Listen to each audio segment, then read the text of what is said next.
Hello, everyone, and welcome back to Perpetual Chess. We have a return guest who I am excited to catch up with and talk lots of chess improvement with. I will introduce him momentarily. First, wanted to give a shout out to our presenting chess education sponsor, Chessable.com. Our guest is a Chessable author of the fantastic course Beyond Material. Basically teaches you to play less materialistically, something that, as comes up often on the pod, a lot of adult chess players, myself included, struggle with, and it's got great examples, so well worth checking out.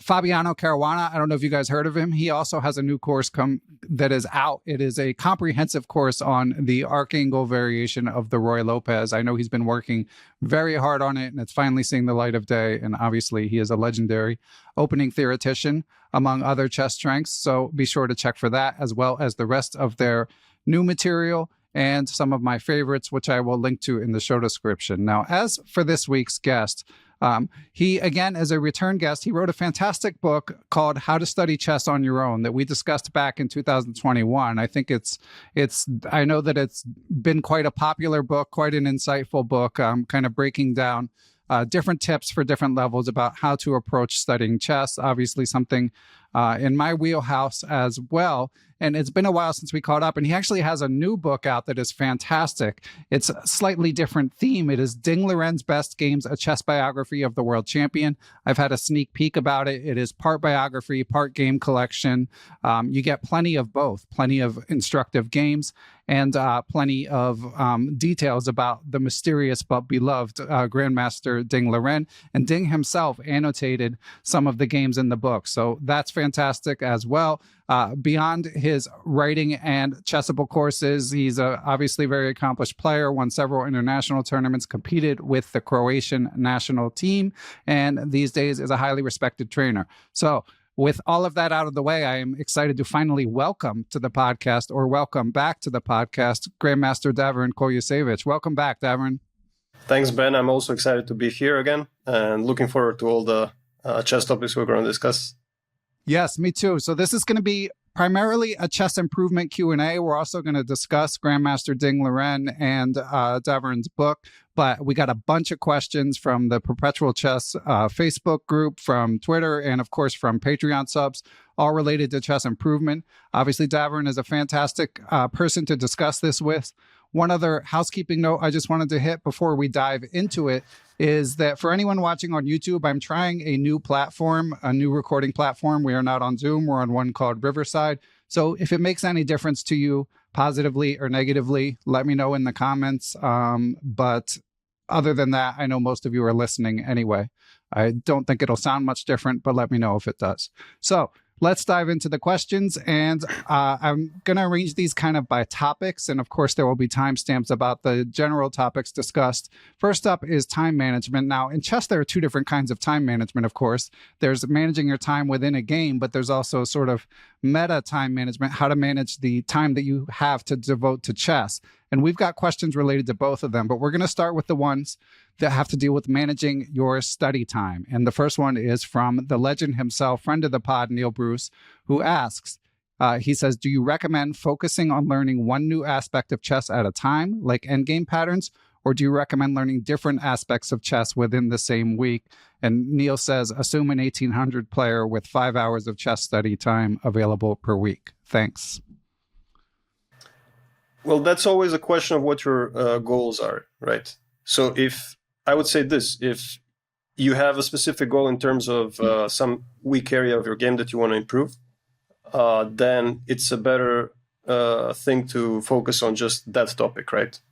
So if you have 5 hours a week, try to do maybe 4 hours of, let's say, endgame. You had some problems in endgames recently, so you might want to spend, bulk of your time studying some endgame research. Could be, 100 endgame patterns you must know, for example, if that's an issue, or some endgame strategy book. And then, for the rest of your time, do something general. If that's your primary goal. If your primary goal is just to stay in shape, then you don't really have to think so much about the efficiency, I would say, of your study, right? Because, the time that you have, you can just divide into different areas of the game that you like to study. Yeah, well said. Well, as someone who knows Neil, I know that he wants to improve. So he has some interest in efficiency. I mean, he does enjoy chess and he has a sort of long-term view, but he is trying to make the most of that time, I'd say. Yeah, then in that case, I would say, identify a weakness in your game that's holding you back, maybe in, making better results, and then zone in on that. And also what I said in How to Study Chess on Your Own, what's very important, and I think last time in our interview as well, is that people should have like a longer horizon of chess improvement, right? So especially if you have so little time available. I mean, 5 hours a week, that's not so much. So then you'd have to plan long term for your studies to make effect on your chess improvement. Yeah, well said. And I did go back and review our prior conversation. So some of our questions that we have something like 30 questions. I don't know if we'll get to them all. Okay. Some of the questions, there's a bit of overlap with stuff we discussed before, but we'll try to avoid total overlap. And a lot of listeners may not have heard that interview. I definitely recommend you guys go and check it out as well. That is episode 229. And Davorin and I also did a How to Chess episode 9, which was about analyzing games, which we have a few questions about that we will get to shortly. But first, next time management question. This one is from Mouselip, aka Tyron Ross Price, or I guess it's Tyron Ross Price, aka Mouselip. And he says, do you have any advice for chronic procrastinators like me? He has your book. He has a Chessable account since 2017. He's a Chess Dojo member, a Next Level Training member, AIM Chess subscriber, etc. But he says, I feel like Opus the Penguin watching infomercials and ordering everything I see. I start a lot, but never finish. Help.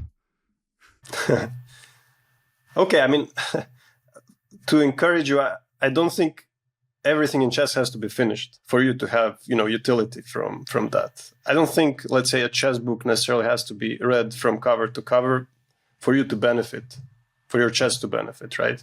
I mean, I can remember many chess books that I've read, maybe just chapters of, and you just want to extract value, right?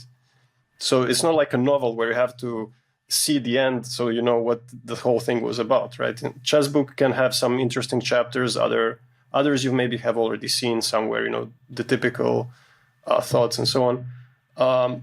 So you don't necessarily have to finish everything you buy, especially considering all these memberships that you mentioned. I mean, you're not going to have the time. But just, again, focus on one thing that you're really passionate about. If your procrastination is a problem, that means that's lack of proper motivation and discipline, right?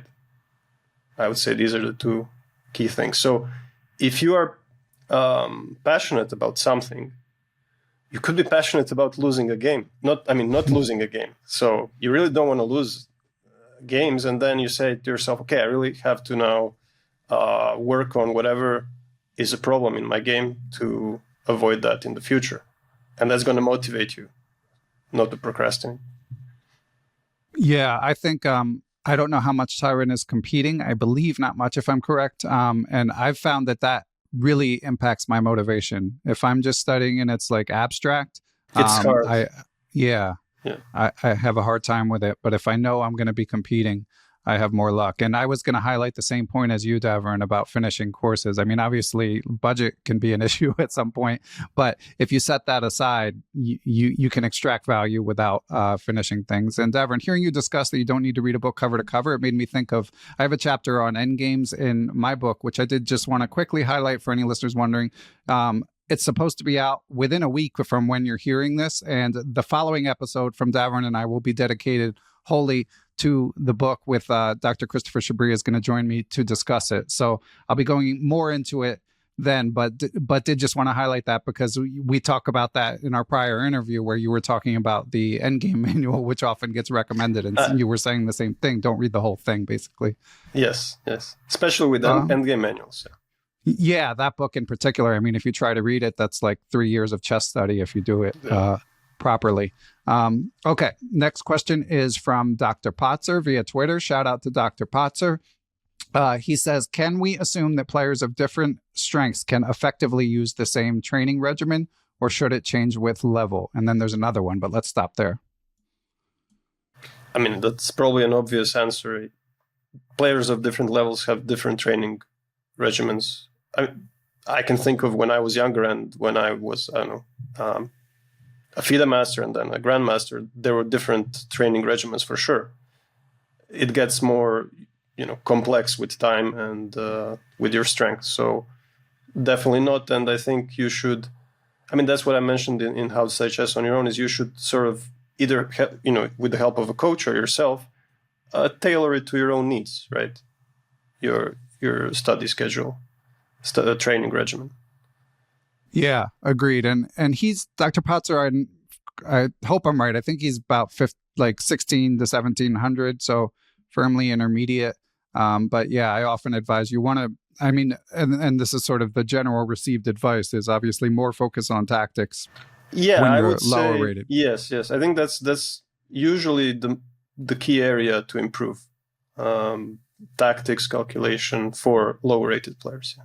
Yeah. And then he's right at the level, in my opinion, where you start to cast a wider net in terms of what you study. Yes.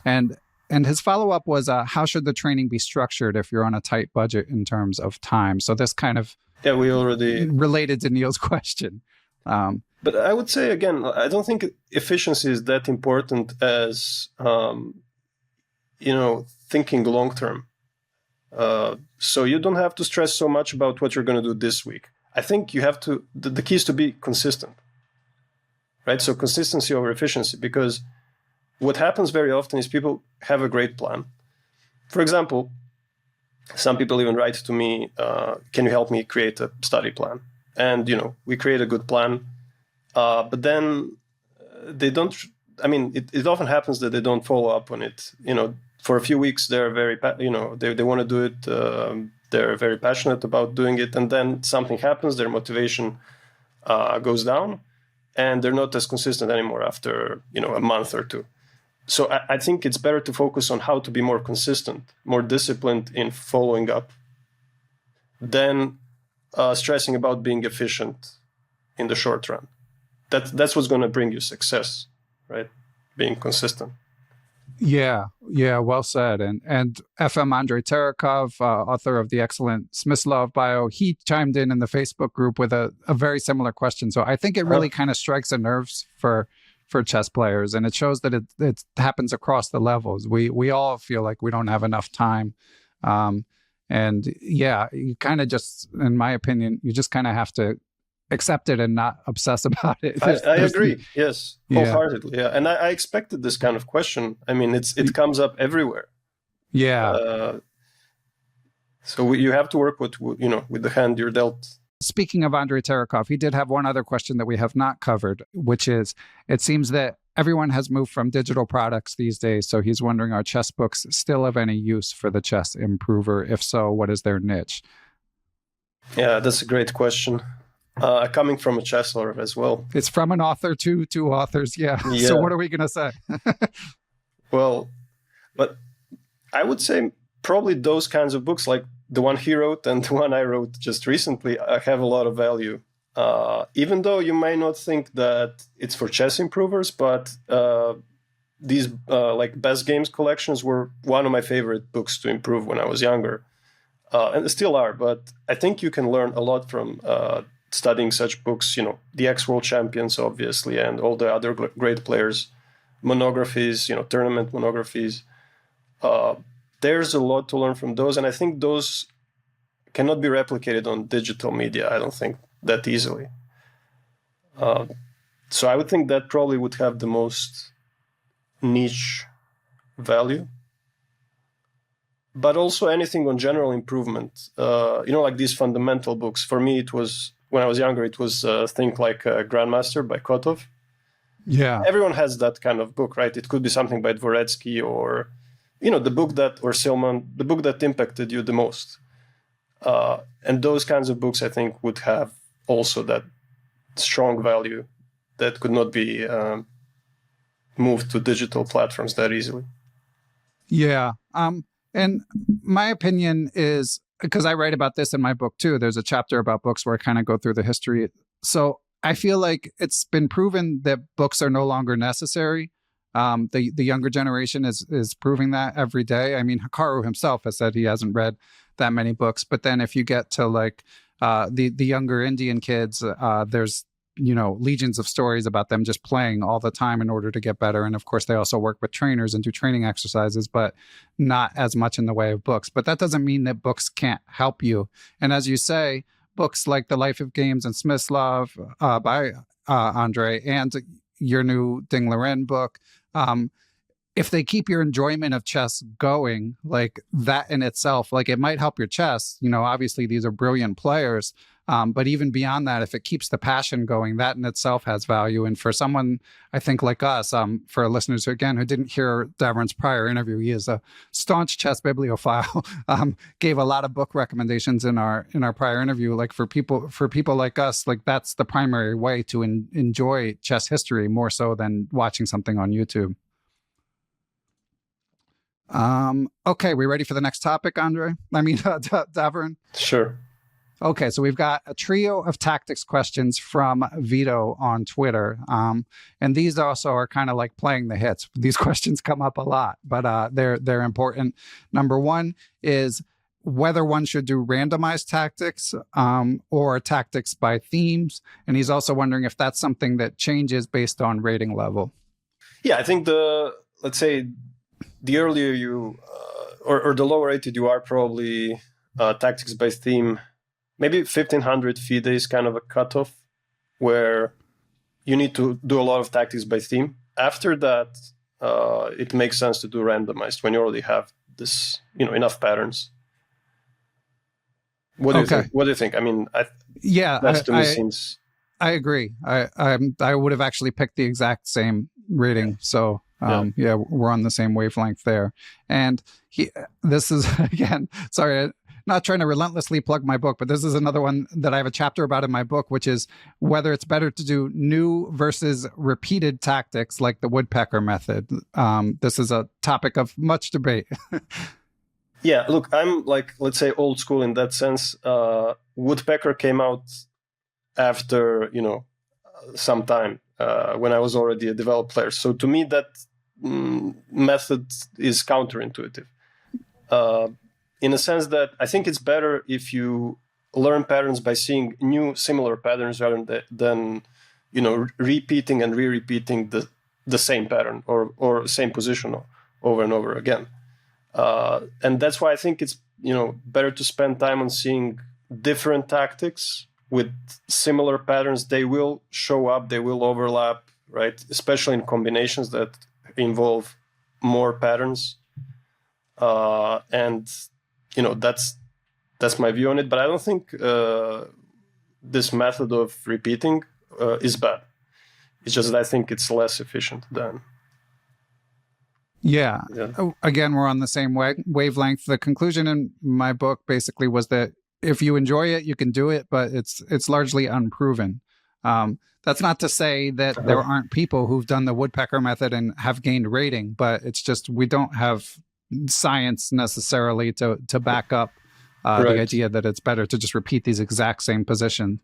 But I do make a distinction in the book for, like, if we're talking about very basic fundamental checkmate patterns like the Boden's mate or something like that, like, it is worth memorizing them because then it helps you later when you're seeing it in different permutations. But if it's just like one exact tactic from a world champion game, I'm not wholly convinced that that's the way to go. Although, again, if that's what you want to do, go for it. Yeah, I think for the lower rated players, it makes more sense. Yeah. But the stronger you become, you need to branch out a little bit. You need to see more of similar pattern, right? Yeah.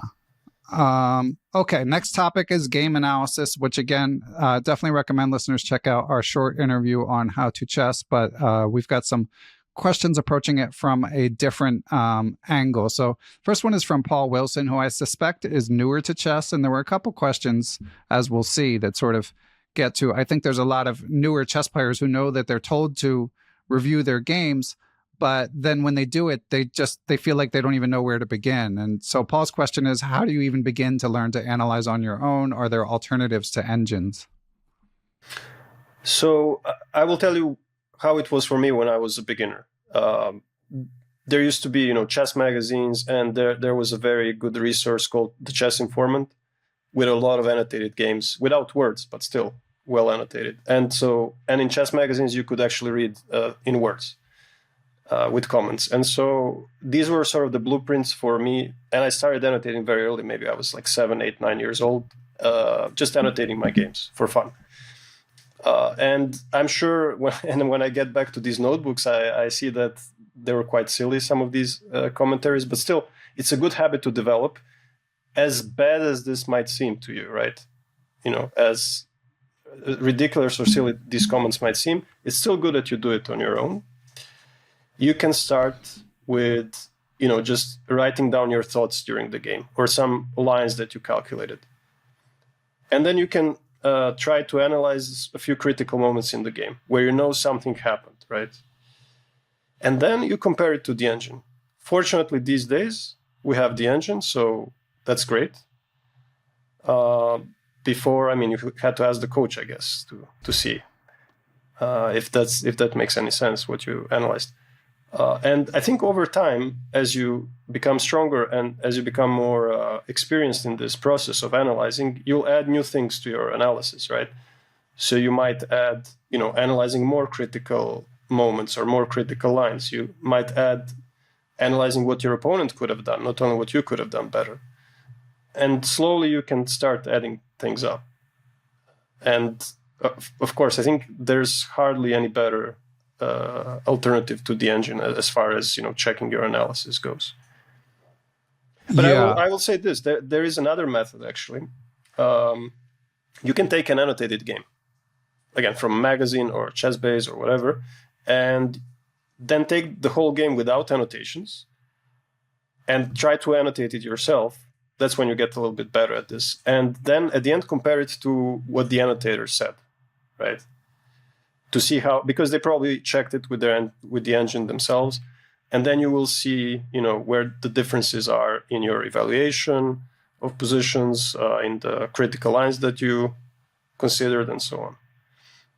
Well said. Yeah, and this feeds right into a related question. This is from Patreon supporter of the pod, David Ham, who said, so I'll skip the first part because it ties into what we've already said. But then he said, some instruction on analyzing games assumes a degree of knowledge that I don't have, and some instruction seems to be a bit too basic. Is there a way to properly calibrate the effort as your chess strength improves?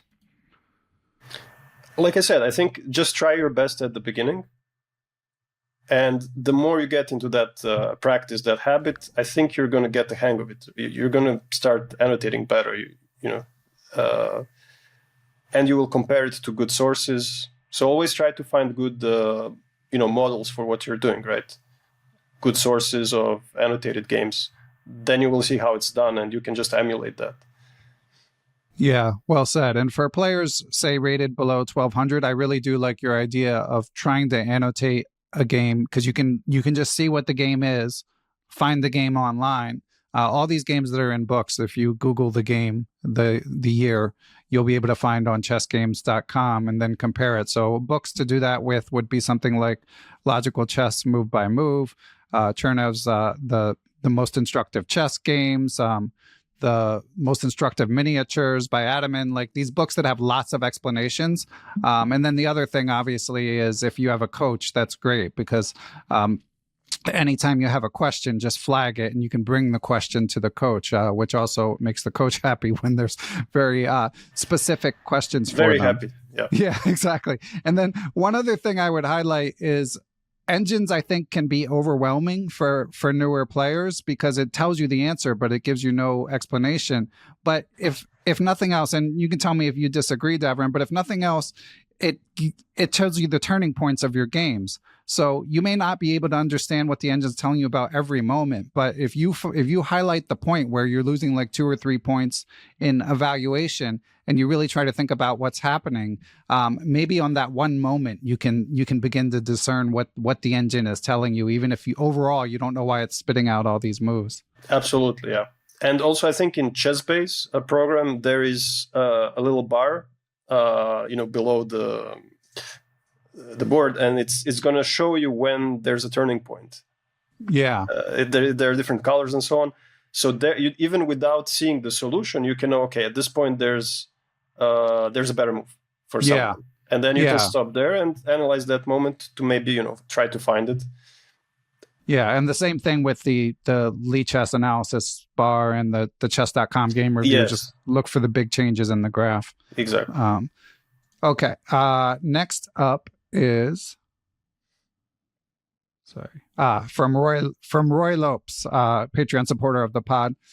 Roy says, "Hello, GM Kuljasevic. I've noticed a recurring pattern in my OTB games. In several instances, I found myself in tense positions where the pressure gets to me.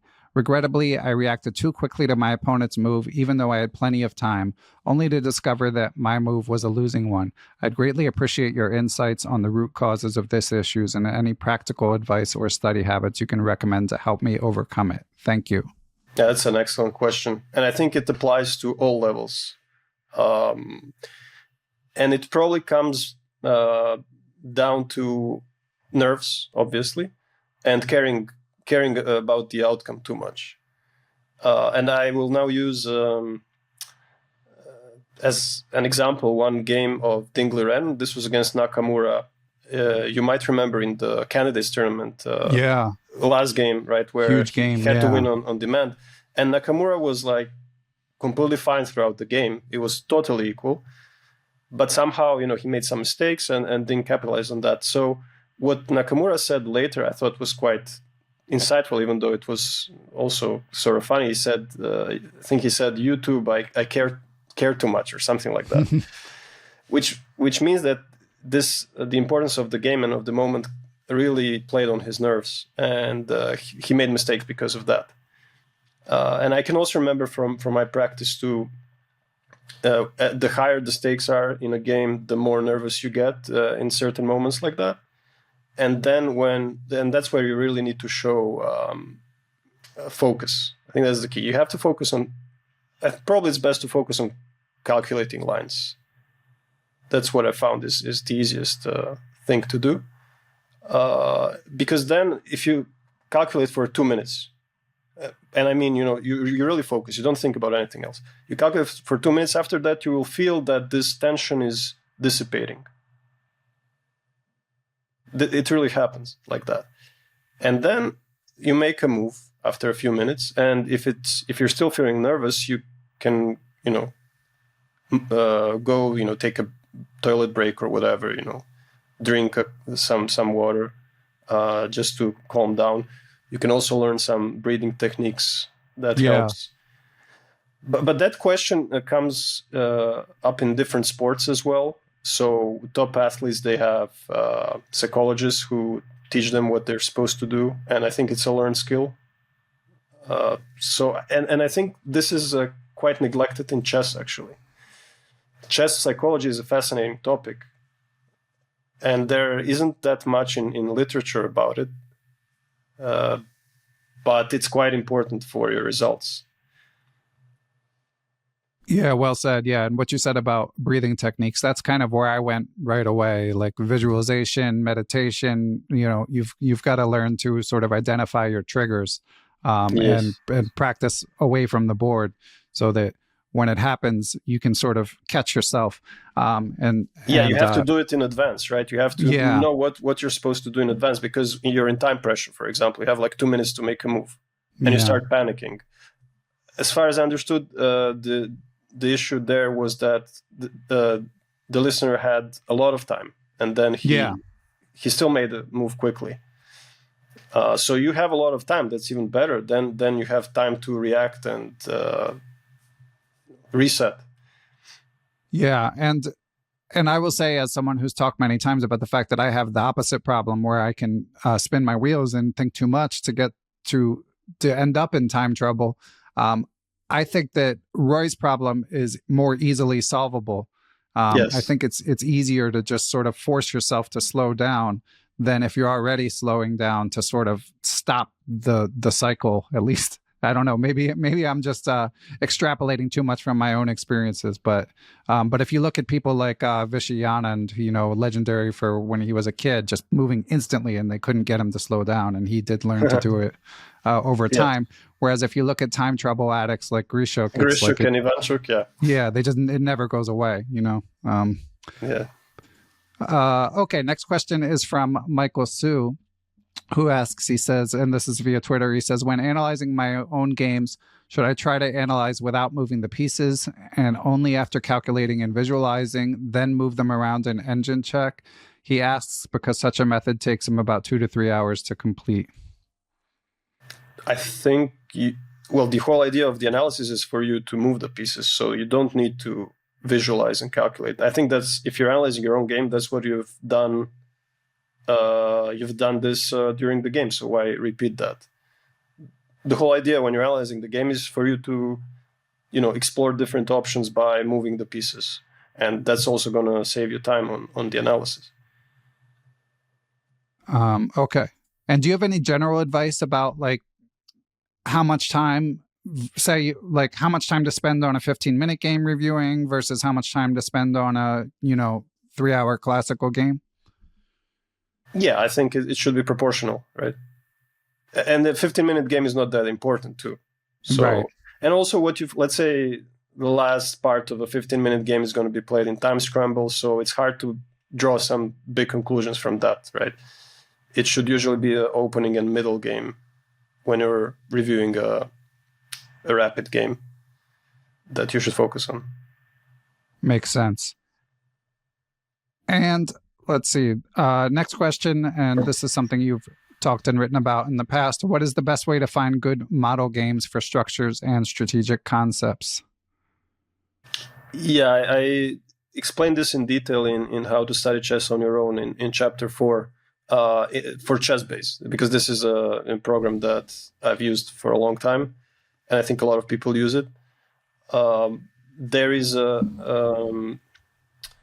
function there, it's called similar structures. So you get a position with certain structure that you like to explore. You just click on that similar structure. There are some other parameters you can put in, like average rating of the opponents and things like that. And then you'll get a bunch of games. You can sort them also by ELO and different parameters, and basically you'll get the best games in that structure. And it's not that exact position necessarily. It can be a different opening completely. If I'm looking at an IQP, isolate queen spawn, I'll get positions from 5 different openings, right? So that's an excellent way to search for such model games. And of course, there are resources like this is a book I recommend to virtually all of my students, by Mauricio Flores Rios. Yeah, Chess Structures. Grandmaster Guide to Chess Structures. So that's a great book. Also, Zlotnick's book on middle games. That's what I used when I was younger. There are specialized books for that, and also online courses. Yeah. Well said. And on a related topic, he asks if there's a way to train one's intuition and positional feeling. Mm-hmm. I think probably the best way is to study players with strong positional intuition, like Carlsen, Kramnik, Karpov, Petrosian. That, to me, that's the best way. Okay, excellent. And getting back to time management, so we also have a couple questions related to time management within a game, as we were discussing a few minutes ago. So this one is from Shubham Kamthakar. Thanks for supporting Perpetual Chess via Patreon, Shubham. And he asks, for students who struggle a lot with time trouble, how do you get them to change their approach? If you get them to change their approach. No, I've had a few students like that. Actually, I'm working on this currently with 2 of them. And it's not easy. That's a habit. So that doesn't change overnight. You have examples of Grishchuk, right? Yeah. He's not going to change it. And there are also some professional players, like, let's say in professional circuit, there's a Grandmaster Godena from Italy, Grandmaster Ulybin from Russia. If the game's getting to move 40, they're going to be in time pressure, right, for sure. And I cannot, get in their heads to understand why they do it. I just see that it's a habit for some reason. And also with younger players who do it, usually, from what I've noticed, it's just not being too familiar with what might happen, like expectation of what could happen. Maybe there's a transformation in the position, or they're trying to calculate and they cannot evaluate. And they're trying to solve everything by calculation. But that's where they're going to waste a lot of time. And they calculate, they're not really happy with that. They'll calculate another line, and just goes on and on. And so it's either some sort of perfectionism in that sense. They're trying to find the best move by calculation in positions where it's not possible. Or it could be just generally being inefficient in calculation, maybe repeating the same lines over and over again, and things like that. So it's important to identify what is the main cause for that. There are several causes, like I said. It's not fixed. Some people simply don't manage their time well. They're not responsible with their time. Some people are late to the game, every game, like 10 minutes. Right. That's already bad time management. So, but once you identify this, I think it's key to ask yourself, can I be a player who has like 30 minutes left for the last 15 moves until the time control? What would it take me to be that kind of player? What would I have to change? Because obviously you have to change something. And then, like I said, power of visualization, you visualize yourself, having, being comfortable in when your opponent's in time pressure, for example, reverse the roles. Try to be the one who is putting pressure on your opponent in terms of, time pressure. Something has to change, I think, in your mind to become a different kind of player, because it's an ingrained habit. It's very difficult to get rid of it. Yeah, for sure. I'll talk about this a little too, just because it's something so close to my heart, something I've struggled with, and I actually have made moderate progress, I'll say. So first of all, Shubham, if you haven't heard my How to Chess interview with Peter Svidler, the topic is how to play practically, because you always hear people describe him as a practical player. So when I got to interview him, I wanted to say, like, what does that mean and how can we do it? And he, in 10, 15 minutes, shared some really practical, great advice about just sort of trying to he called it the price of a move, basically trying within a game to sort of constantly be asking yourself, what's the value of thinking on this particular move? And that's something that I refer back to a lot while I'm playing, and I don't always succeed. Sometimes I still tank in ridiculous positions, but at least there's increased awareness where there's like a voice in my head that tries to make myself stop. And beyond that, Shubham, I mean, no advice is gonna there's nothing revolutionary that hasn't been said. It's more just about sort of trying to develop a consistent process and trying to get a little better. So in that regard, I do every game before I start, I look at the time control and I set like 1/3 benchmarks in my mind, basically for the 15 move. If it's a 40 move time control, move 15 and move 30, I have certain goals where I want to be on the clock. And I probably hit those goals like 75, 80% of the time now. But that's like immense progress from the way I used to budget my time. So I wish it were 100%, but I've gotten better at it, and I'm actually seeing better results. Because as difficult as that is for me to improve, for me to get like immensely better at calculating or something, it feels borderline impossible. Whereas something like this, if I'm playing frequently and working on it frequently, again, it's not going to be perfect, but I am seeing slow progress. That's what's worked for me somewhat. That's excellent progress, by the way. If you said 75 to 80%, that's almost fixing it. And it's super frustrating but what I've noticed is it's like when I don't follow it, it's like the dam breaks. So that's what I'm working on now, because when I have some game where I feel like I'm in trouble in the opening and I just decide, screw it, I'm not going to meet my benchmark, I don't go over it by 2 minutes, then I'm over it by like 40. So I need to get better at that, at like trying to pick up and recalibrate and say, okay, I'm not going to blitz out a move in order to get back to being on pace, but I'm going to play a little bit faster for these next 10 moves and hopefully sort of get back on track. So that's one of my next challenges. What you mentioned about the price of the move, I heard once very interesting idea similar to this. There was a lecture by Greek Grandmaster Papaioannou, and he was talking about also being practical, and time management was a part of the lecture. And so he said basically that, let's say there is a middle game, right? And you're choosing between two moves, Rook AD8 or Rook AC8. There could be some Queen B6 in the mix. Yeah, you have like 3 regular moves. It's not a critical position.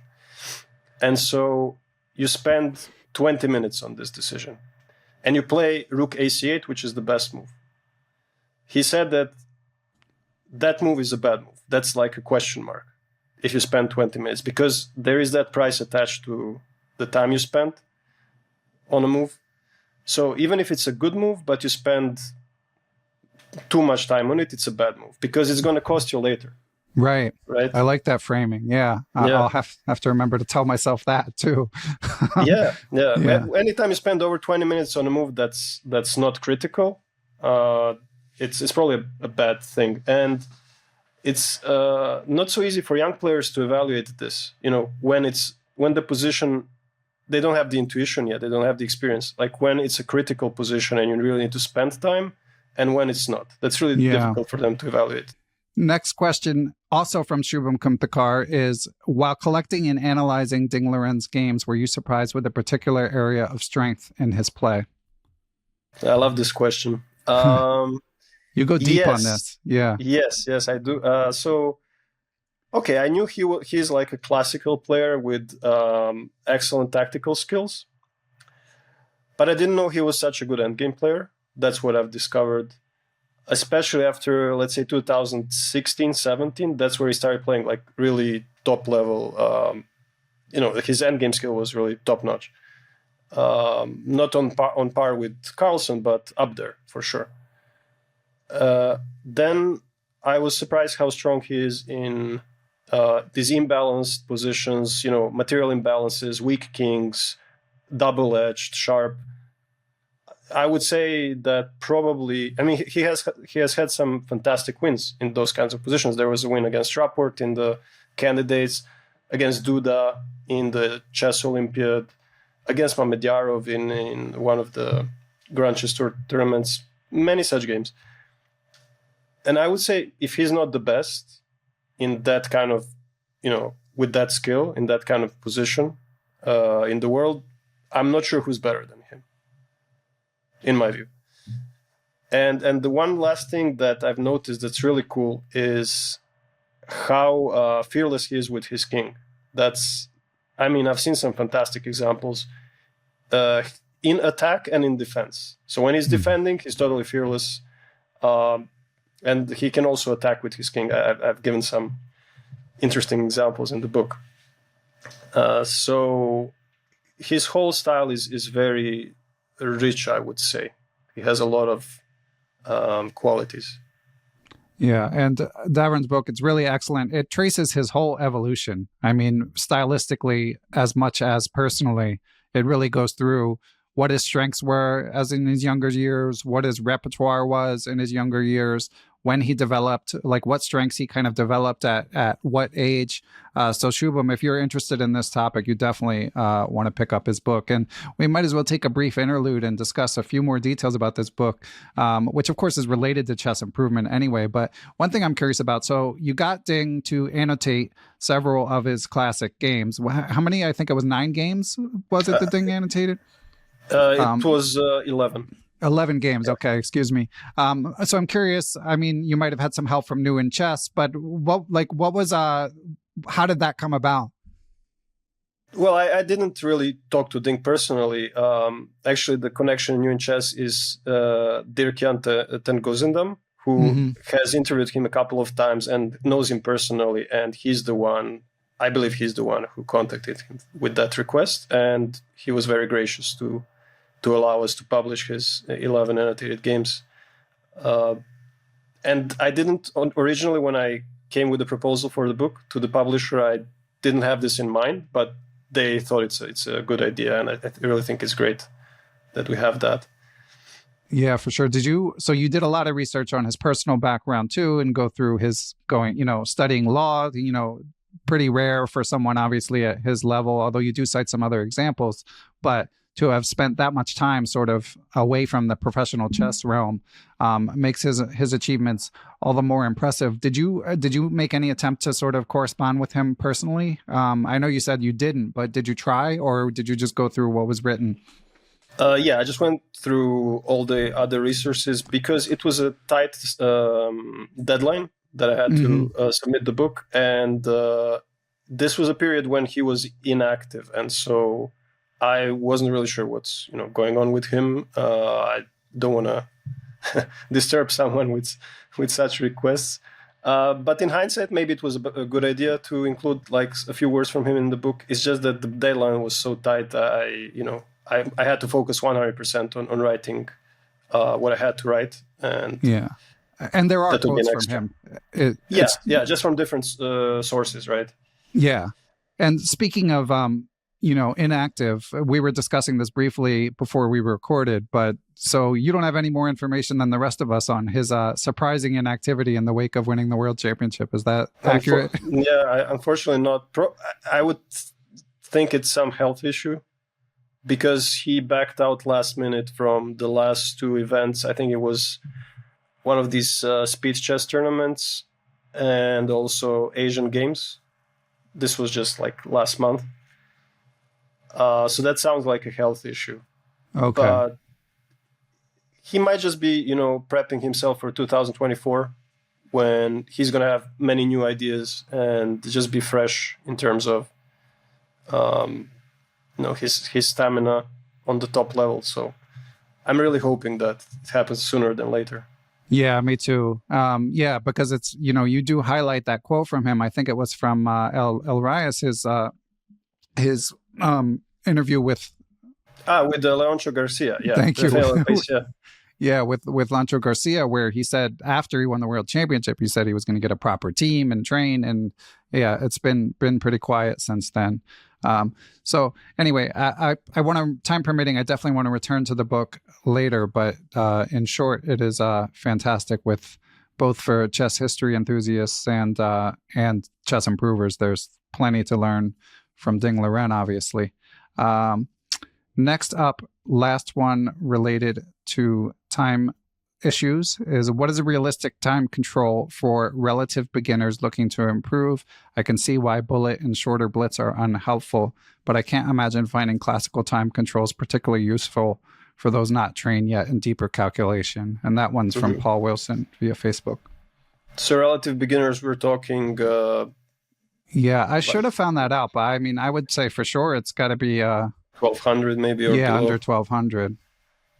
Well, actually, that reminds me when I was a coach at Dubai Chess Club and worked with children of that level, maybe 8 to 12 years old.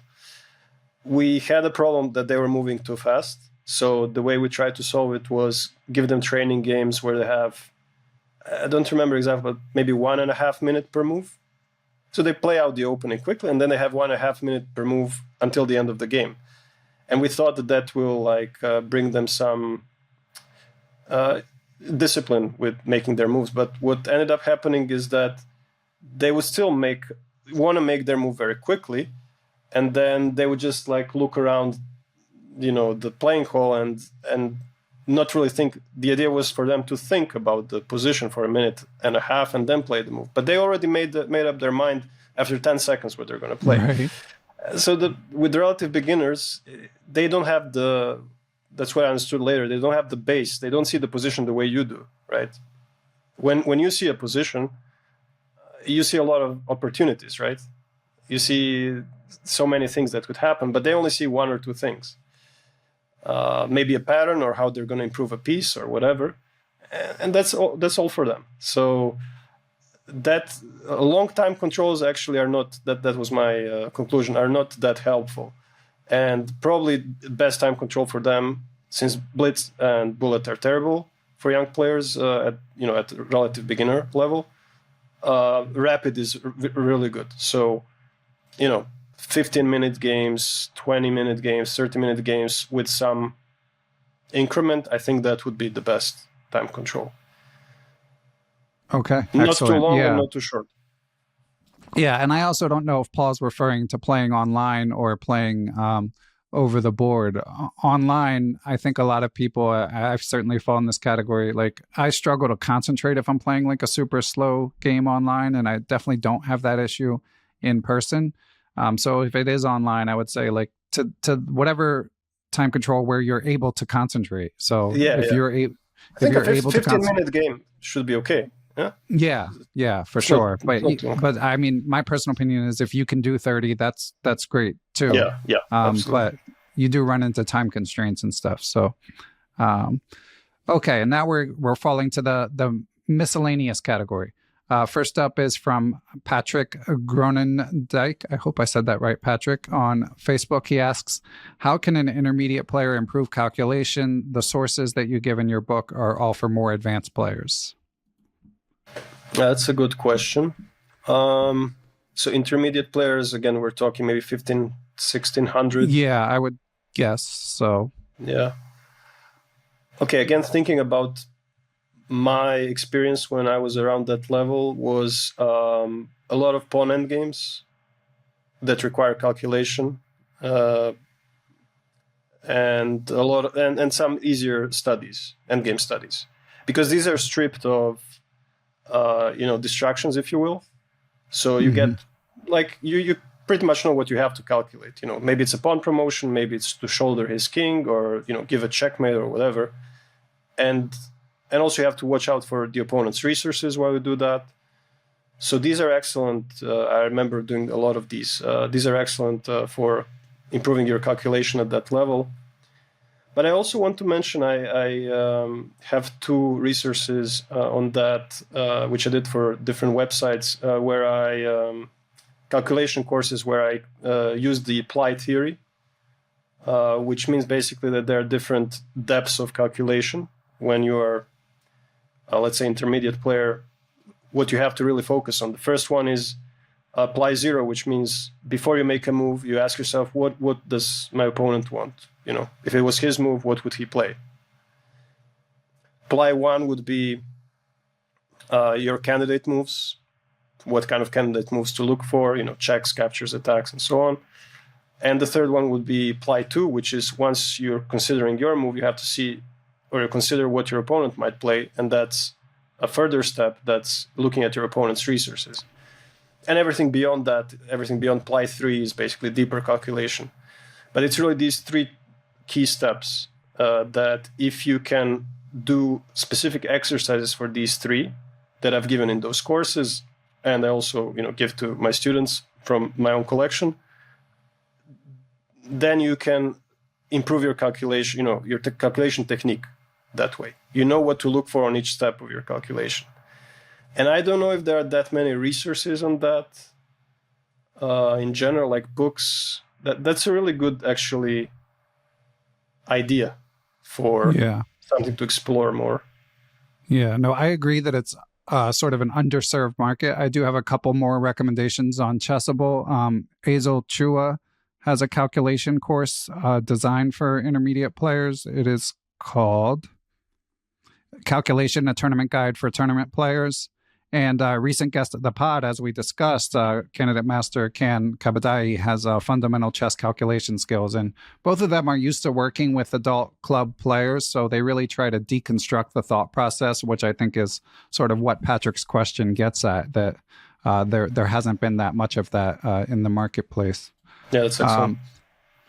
Okay, Patreon question from Zach Haskin. Thank you for helping to support Perpetual Chess, Zach. So he says, shout out from Texas Tech Days. We miss you here in Texas. Hi, Zach. And he says, my peak rating was 2137 in 2017, but I've been hovering in the 1900s to low 2000s since 2021. In Dallas-Fort Worth, we have many talented juniors who rise up the ranks and gain hundreds of points each year. I faced countless juniors that are 1700 to 1800 today and are 2000 to 2200 within 12 months.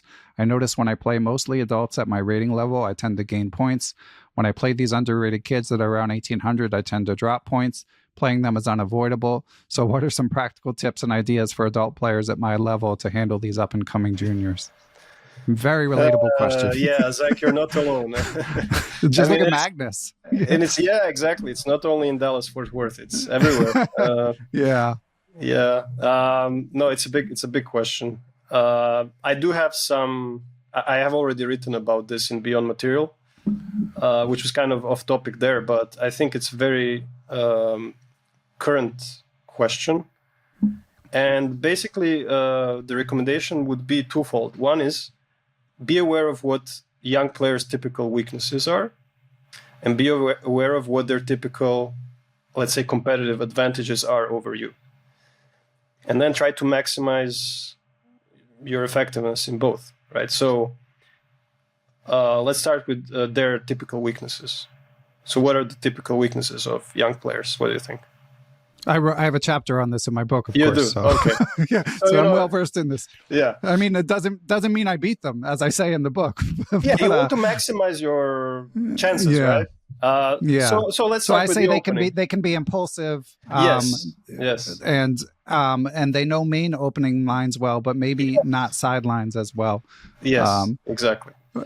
And I talk about there's receive wisdom that they're not as good at end games, which I think there's still a grain of truth to, although it's not as true as it used to be, in my opinion. I will put it this way. So they're good at calculating in general, right? So they will calculate some lines, but their end game, abstract thinking in end game is not very good in general. Right. So, and also theoretical knowledge sometimes is lacking.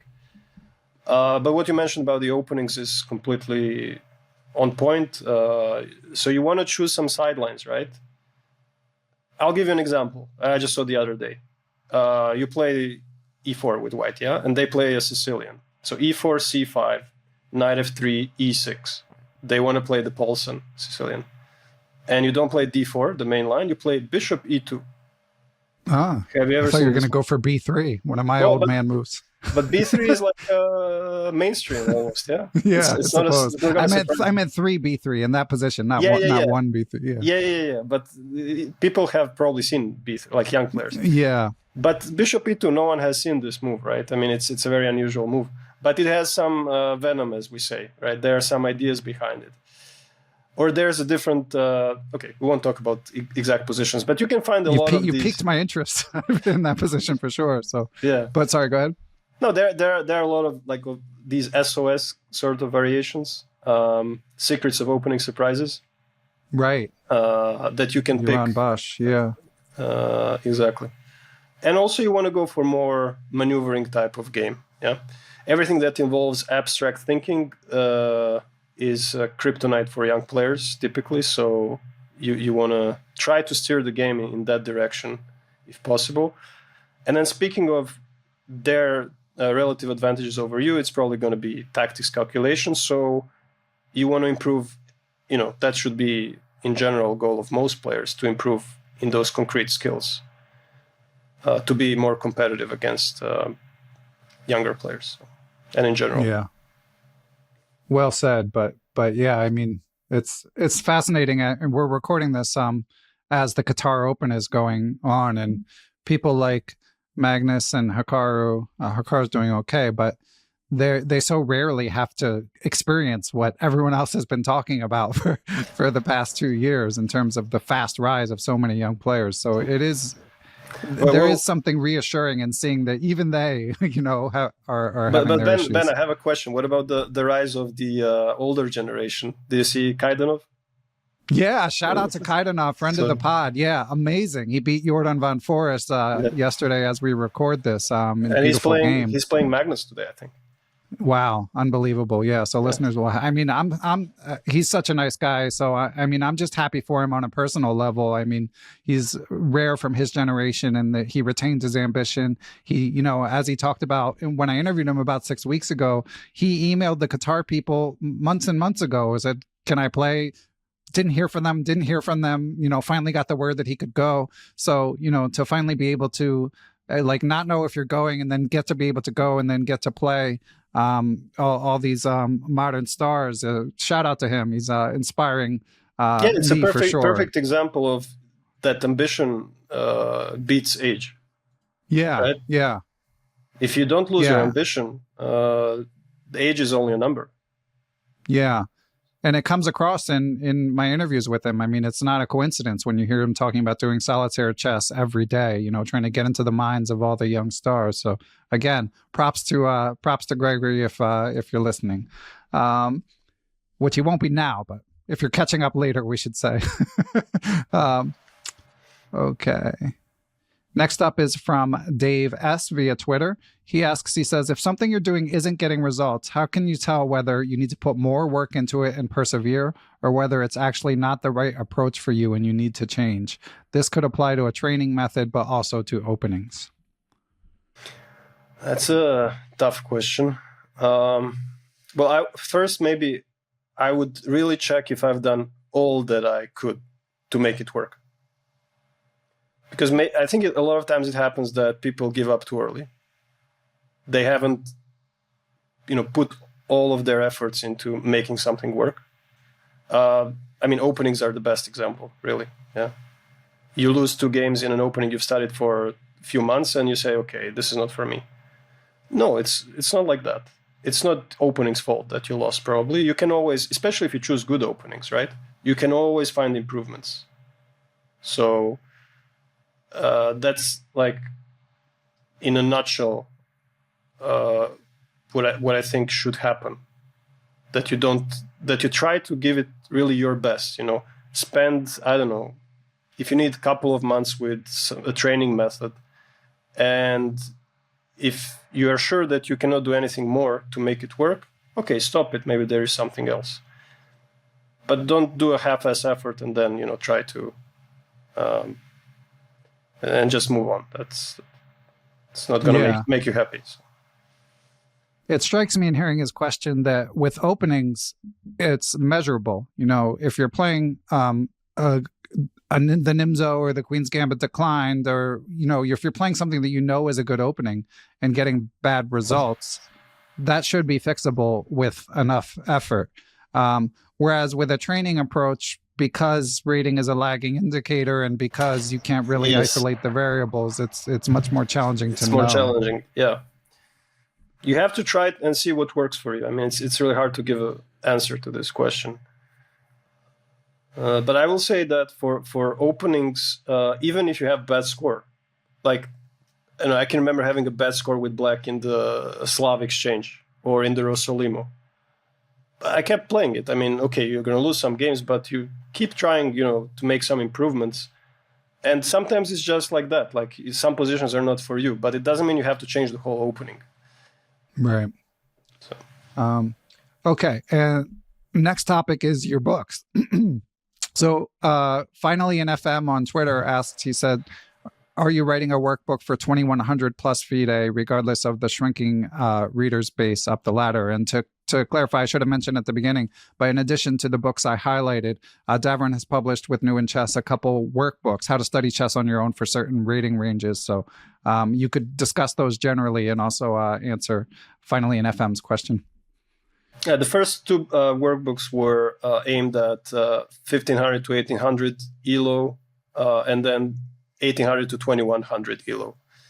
And they're slightly different in the sense that the study methods there or training methods there are not just, white and black to move and then you go. But there are some interesting, like, analytical exercises that you can just kind of refresh your training regimen with. And then the third workbook that the listener asked about is probably coming out or I will start writing it next year. And then it might come out at the end of next year. And actually, I'm quite excited about it because it's for a higher level, 2,100 plus. So I'll give my my best material, my most challenging. You're going to reveal the secrets. Well, I mean, in terms of the material, yeah, it's like some of my favorite examples, let's say. Excellent. Is that your next project, or do you have something in between having finished the Ding book? Yeah, this year I only wrote books. I wrote 2 books, so I need some rest. But then that's probably my next project in a couple of months. Excellent. Well, if you make it through on time, that'll be a good time to catch up. And obviously, I'm excited for it as someone I still, FIDE destroyed my ratings, like 1900 now, but I still think of myself as a 2100. So, but look at it this way. I was thinking about this, like because there is a rating deflation going on, and you had Jeff Sonas on your show, right? Who confirmed that statistically. Yeah. So it's not our imaginations. Yeah. If you are staying, like if you're keeping the same rating as like 5 or 10 years ago, are you actually improving? I think so. Yeah. Yeah. Yeah, for sure. I mean, maybe if you're playing actively. Maybe you're improving if you're losing rating. Who knows? Yeah, you could be. How do you measure that? It's hard. Yeah. I think though, I mean, Jeff, it was really nice to see them on top of the issue.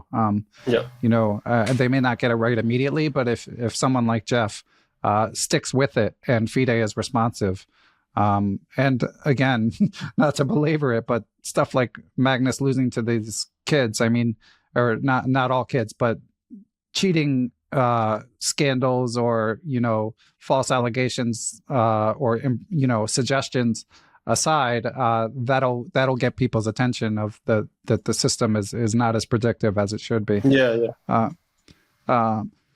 Okay, next question from longtime friend and supporter of the pod, Chris Wainscott, who says, in Study Chess on Your Own, there's a chapter about studying your openings deeply. He's curious if you would assign a different meaning to deeply based on the reader's rating. For example, what would be considered deeply at 1600 versus 2000? If it matters, he's rated 1850 USCF.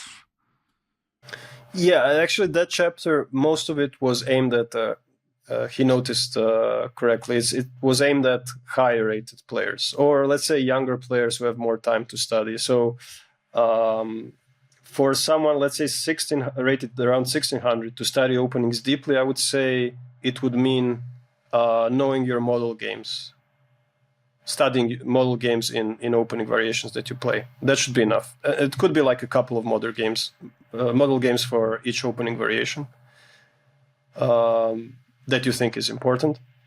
And for someone who's rated over 2000 or around 2000, you need to get more deeply into the lines that you play, so probably beyond, I don't know, move 12 or something like that, and study a couple of tabias, with typical structures, plans.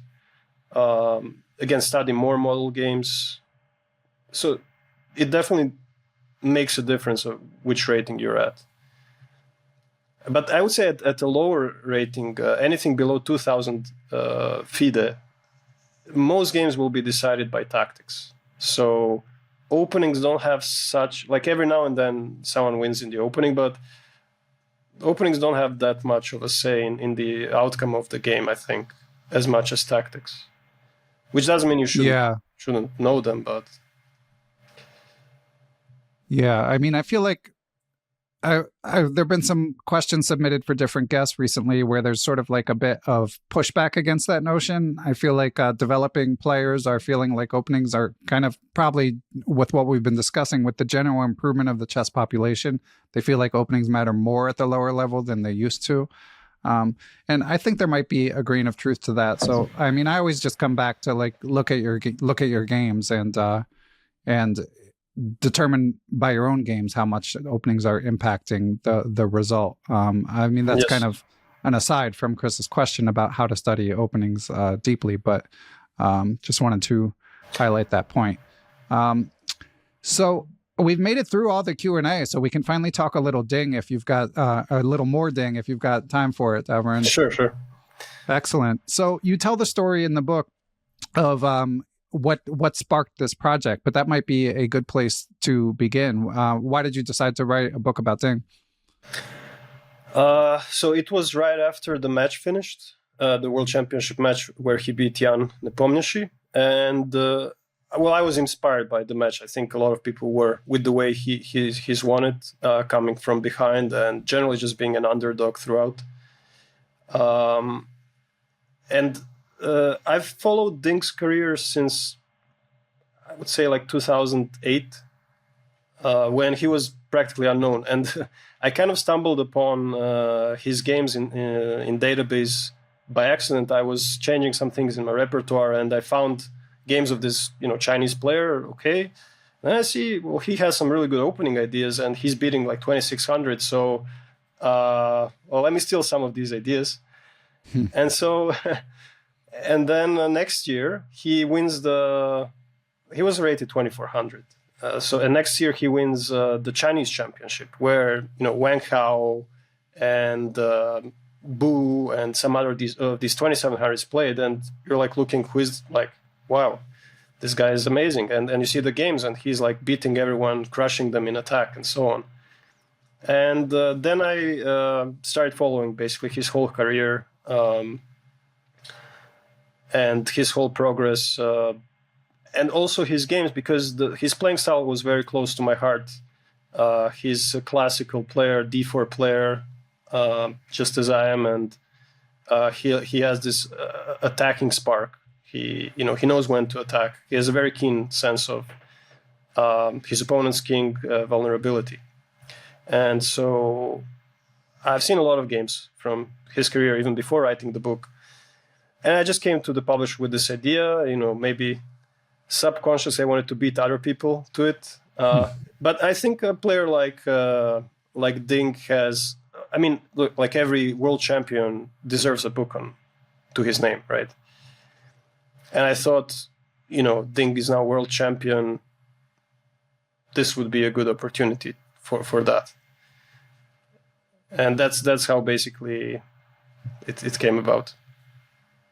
Yeah, and again, fantastically done. So, Davorin, when the World Championship was ongoing, having this sort of long-standing fandom of Ding, were you watching and rooting for him? And did you have the book in mind at that point even, or not yet? No. It was just like a momentary inspiration after the match. I didn't think about the book. But yeah, I was definitely rooting for Ding. Felt sorry for some of the unnecessary losses he had, because I think overall it was like a 50-50 match, but it looked to me like he was taking more risks. That's a part of his style too, to be proactive. It felt like Jan was playing more like controlled chess, and so when you have two boxers and one of them is more active and the other one is like doing the routine thing, you always want the more active one to win, right? Right. Or if you're watching soccer or whatever. So I thought he maybe deserved it a little more because of that. But again, it was a 50-50 match. If Jan won it, it would have been fair, completely fair. Yeah. And as you highlight in the book, I mean, what came across to me in that match, and you have a quote from Mike Klein in your closing chapter highlighting this point poetically as well, but Ding just he showed this humanity that you rarely see from these superhuman chess players, and it seems like you had a sense that was there already, but I think for a lot of chess fans it was quite striking. Yes, that's probably something that made him, you could say, more popular. When people actually who may have not seen his interviews before, in those press conferences, you could see the candor, right? And humility. So it's hard not to like this, right? And especially at the very end when he said that the match reflected the deepest of his soul. Right. I mean, who's ever said that? This is like unique. It's really touching. So something to appreciate. Yeah. I wanted to ask you about one quote in particular from the book. So again, Davorin highlights his whole evolution and highlights the point, and there are moments of struggle. Sometimes it seems like there aren't for these super GMs, but there definitely were. So at the moment that he becomes GM, you write, quote, "As fulfilling as it is to become a GM, becoming a member of this prestigious club can be a mixed blessing. Everyone, including your new colleagues, pat you on the back when you obtain the Grandmaster title. However, once the initial jubilation fades away, you realize the warm welcome was just a facade. In reality, you find yourself in a ruthlessly competitive environment. You are alone against hundreds of ambitious mind warriors who take professional delight in beating you over the board. And as Ding Liren acknowledged, quote, do everything to prevent defeat. Try every resource to save their position. The young man experienced this harsh truth only a few months after his finest hour in the Chinese championship." So it sounded like, in addition to Ding's own, obviously, evolution, you were speaking a bit from personal experience there. Am I extrapolating too much? It's true. But I think it's like this for everyone who decides to become a chess professional. at first it's great because you've just made your norms or whatever, or your title, and you think the world is yours. But then you have to realize that there are other people with same goals or even greater goals, and who are going to be just as dedicated as you. And it can be harsh sometimes. But in Ding's career, I showed some examples where this really happened. He actually, the opposition that he played after a certain point was too strong for him, right? So he plateaued. He couldn't make progress for another year or so because these people were just too, strong for him. Same thing happened to him, or a similar thing, when he approached 2700 and played a couple of initial Super GM tournaments. He couldn't break the 50% in those tournaments, so he had to learn and had to adapt. And I think that's what he has been doing really well. When he hits a certain, wall or obstacle, he learns very quickly from that and improves. Yeah, well said. To highlight a quote on that theme, you write later in the book, Ding's love for chess has been instrumental in helping him overcome competitive disappointments such as this one and continue owning his game to become the best version of himself. The last sentence might sound cliche, but I've seen too many chess players getting too caught up in the importance of their results, ratings, and titles, and neglecting their passion for their game. With Ding Liren, this rarely seems to be the case. Yes, I think, okay, maybe it's a little bit exaggerated, but it feels to me that way, that he has always been motivated by some inner passion for game. Of course, he might have thought about titles and things like that, but I didn't see in his interviews that he really thinks about these things.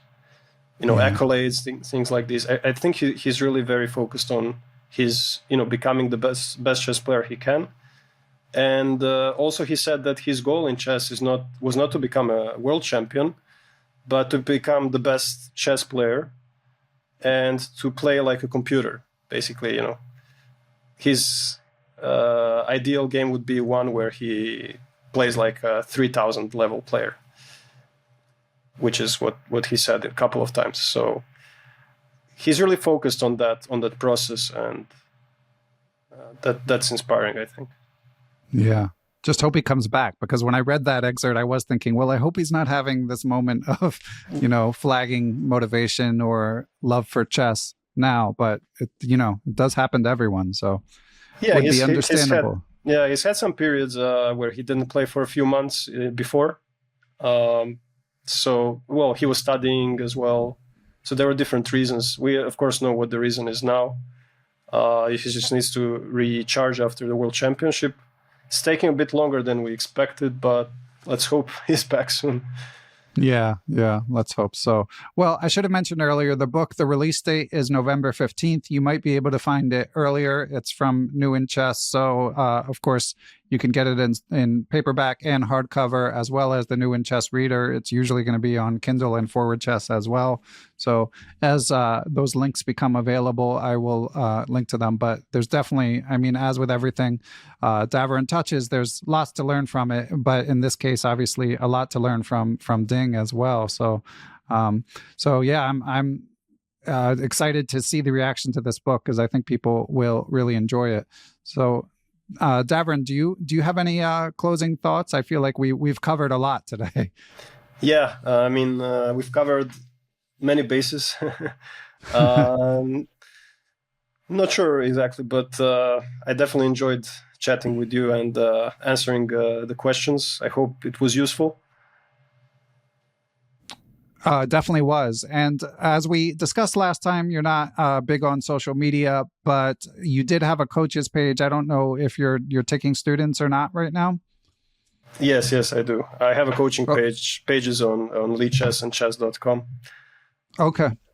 So if people want to reach you, they can do it that way. I have a Twitter, or I have an X too, and a Facebook. But yeah, I'm not too big. I'm a bit lazy for social media. Yeah, I wish I were too at times. Excellent. Well, we will link to Davorin's coaches pages, as well as all of his excellent materials. And good luck with the book launch. I am Thank you. Really enjoyed reading it. Appreciate it, Ben. Thanks.